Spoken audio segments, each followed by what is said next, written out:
So if you had to pick any 3 awards from this that are most special to you.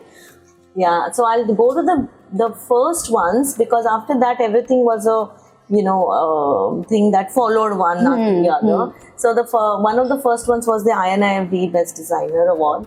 Yeah. Which is this. And just to recap, you got this when you were on your break, baby break, and then you just did this. It's like I can't sit idle at all. So I had to do something. I used to feel that the baby sleeps the whole day. What do I do? So I have this habit of doing a lot of crochet and other stuff, that I normally do without learning it from anywhere. So I felt, why not put this into something that's more creative? And this was also one of my wishes, childhood wishes, that stitch my own garments, walk on the ramp or something. So that's what I did.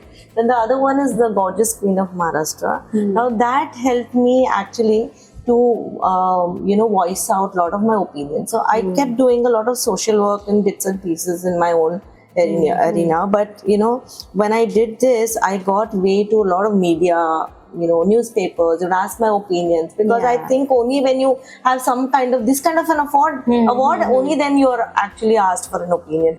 Correct, be asked for an opinion apart from a budget. No.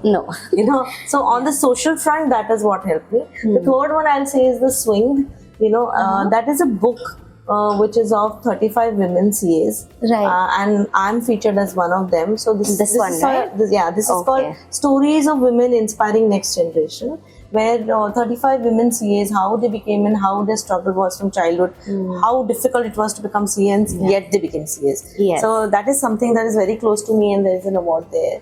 And those women CAs, this book came up in 2020, and it's been 5 years, and we are still in touch.